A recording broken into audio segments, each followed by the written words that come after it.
Обзор главных событий дня вашему вниманию представляет информационная программа «Новости». В студии Насиба Гулямова. Добрый вечер. Сегодня, 4 октября, в Кохи-Бор-Бат основатель мира и национального единства, лидер нации, президент Республики Таджикистан, уважаемый Эмомали Рахмон принял участие и выступил на торжественном мероприятии в честь Дня государственного языка Республики Таджикистан. 4 октября в Кохи-Бор-Бат основатель мира и национального единства, лидер нации, президент Республики Таджикистан, уважаемый Эмомали Рахмон, принял участие и выступил на торжественном мероприятии в честь Дня государственного языка Республики Таджикистан. Глава государства, уважаемый Эмомали Рахмон, поздравил присутствующих по случаю Дня государственного языка, который с 2009 года отмечается 5 октября, и назвал государственный язык огромной национальной ценностью, а его развитие – важной задачей всех государственных и общественных структур. Президент страны, уважаемый Эмомали Рахмон, напомнив об исторической роли таджикского языка как официального государственного и языка общения между различными этническими народами, подчеркнул, что наш родной язык, ласкающий слух и проникновенно поэтичный, который на протяжении тысячелетий воплотил в себе знания и мудрость, накопленные таджикским народом, является убедительным свидетельством нашего бытия и животворным источником в исторической судьбе нашей нации. Другими словами, славный таджикский народ сотворил и представил миру свою богатую историю и культуру именно благодаря этому языку.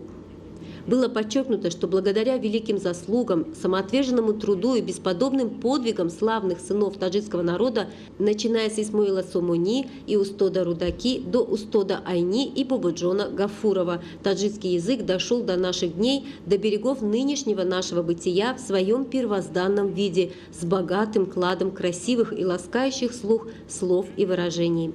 С гордостью можно сказать, что в деле сохранения, упрочения и непобедимости нашей нации и языка ключевую роль сыграла династия саманидов. Лидер нации, уважаемый Эмомали Рахмон, напутствовал нынешних и будущих наследников истинного и могучего языка на защиту его чистоты, всестороннего развития как государственного языка, языка делопроизводства, культуры, науки и техники. Была отмечена необходимость соблюдения правил, норм и орфографии государственного языка, особенно для работников периодической печати, радио, телевидения, редакционных и издательских учреждений, педагогов и попечителей образовательных и дошкольных учреждений, а также родителей в обучении и воспитании детей.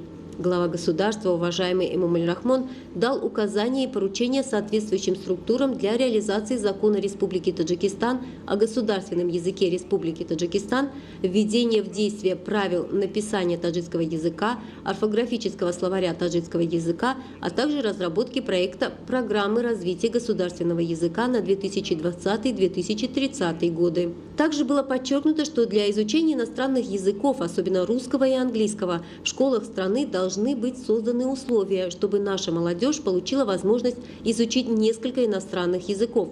Сегодня Таджикистан в рамках своей внешней политики продвигает политику открытых дверей и имеет дипломатические связи со 160 государствами мира. Эта реалия требует пропаганды изучения языков среди грядущего поколения. В завершении выступления глава государства, уважаемый Эмомали Рахмон, выразил уверенность, что сыновий долг и человеческое предназначение заключается в том, чтобы мы своим родным языком, сладкозвучным и поэтичным, дорожили и любили его как свою мать, которая породила нас, и своей ласкающей слух колыбельной песней вместе с чистым и животворным молоком вдохнула в нас любовь к нему.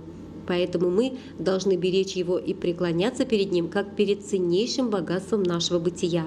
Торжественное собрание в честь Дня государственного языка Республики Таджикистан продолжила красочная культурная программа мастеров искусств и деятелей культуры страны, которая надолго запомнилась зрителям.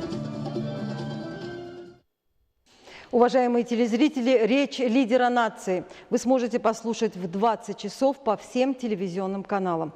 Ну а мы продолжаем наш выпуск.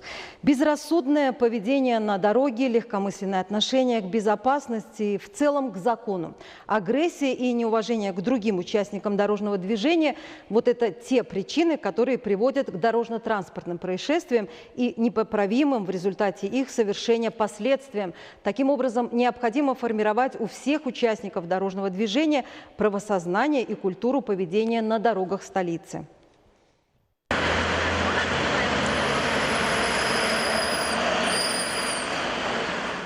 С целью предотвращения грубых нарушений правил дорожного движения, совершаемых некоторыми водителями, отрицательно влияющих на транспортную дисциплину и создающих аварийную обстановку, Управлением ГАИ Министерства внутренних дел Республики Таджикистан и его низовых подразделений города Душанбе совместно с пресс-центром МВД проведен ряд мероприятий, в ходе которых выявлено, что некоторые водители транспортных средств, надеясь остаться без наказания, продолжают противоправные действия.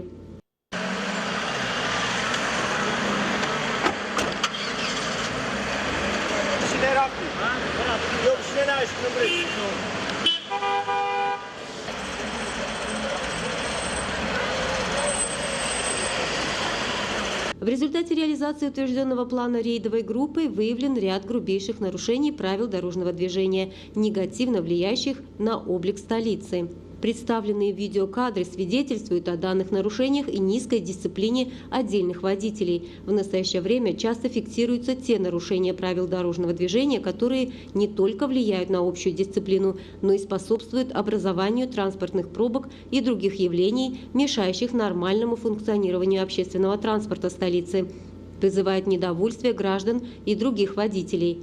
Остановка общественного транспорта на 2-й и 3-й полосах, в зоне перекрестков и других запрещенных местах, выезд на полосу встречного движения при запрещающем сигнале светофора, нарушение правил маневрирования и обгона транспортных средств стало нормой для некоторых недисциплинированных водителей. Это поведение свидетельствует об их низкой правовой культуре. Следует отметить, что в обеспечении безопасности дорожного движения и общественного порядка весома роль Центра автоматизированного управления дорожного движения «Безопасный город» МВД Республики Таджикистан. Предотвращение дорожно-транспортных происшествий в столице, выявление и пресечение грубых нарушений правил дорожного движения и привлечение к административной ответственности нарушителей – это не полный перечень результатов работы данного центра. Хотя количество дорожно-транспортных происшествий в столице и их тяжесть по сравнению с предыдущими годами снизилась, все же имеются причины и условия, отрицательно влияющие на безопасность дорожного движения. Сохранение жизни и здоровья участников дорожного движения зависит не только от качества дорожной инфраструктуры и организации дорожного движения, но и от транспортной дисциплины и культуры на дорогах. Резюмируя вышеизложенное, Управление ГАИ Министерства внутренних дел Республики Таджикистан убедительно просит всех граждан, особенно участников дорожного движения, внести свою лепту в повышение безопасности дорожного движения и соблюдать правила этики и эстетики. Зумрат Файзиева, Рану Азизи, телевидение Таджикистан. И возвращаясь к новостям в республике. В рамках 2-го тура отборочного турнира чемпионата Азия-2020 в группе «С» сегодня, 4 октября, молодежная сборная Таджикистана сыграет со своими сверстниками из Ливана. Встреча уже началась в 19 часов и сейчас проходит на Центральном республиканском стадионе Душанбе.